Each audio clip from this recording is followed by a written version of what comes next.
On Thursday, you had the chance to learn how to install your child's car seat the right way. WDBJ 7 Mornings' Allison Parker is live at Roanoke's Fire Station number 6 to show us how to get started. So important, but can be so tricky, Allison.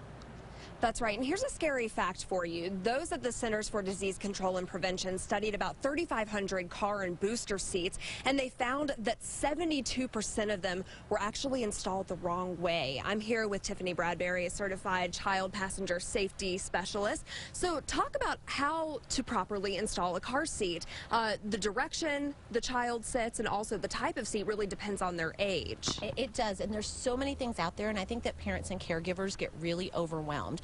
So it's really important that you get your car manual out. If you don't read anything else, read your car manual, read your child safety seat manual, and read the stickers on the side of the seat to make sure you're doing it right.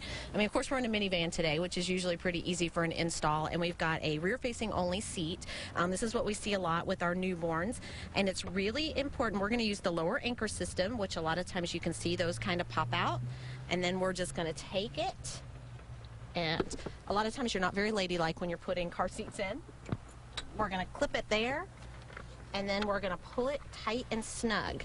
And it doesn't take a lot. You don't, guys, you don't have to put your knees in it. You really like a bounce and a nice firm tug, and then see we get it nice and sturdy and into the car right. And that's why it's so important to get someone that's certified in child passenger safety to help you install your seat, because it's really overwhelming. What are some of the more common mistakes people make? I mean, a lot of times I see that they're not tight enough. You don't want them to have more than an inch of play. Do not ever check a car seat for tightness here, because see how much movement we have?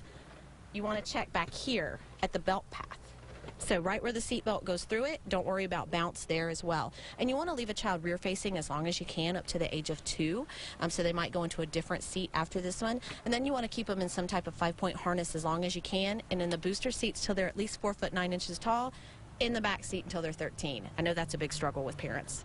Definitely. I think I was in the back seat until I was at least 15. Thank you for joining us this morning. And coming up in the next half hour, we'll go over some safety tips of what to do once the child is in the car. I know it's going to be a very hot day today, so we'll talk about what happens if you leave a child in the car. Yeah, we hear about that way too often. My son's 10 and already wants to sit in the front seat. I'm like, nope, nope, nope, no dice. The time will come, Chris. Just wait your turn.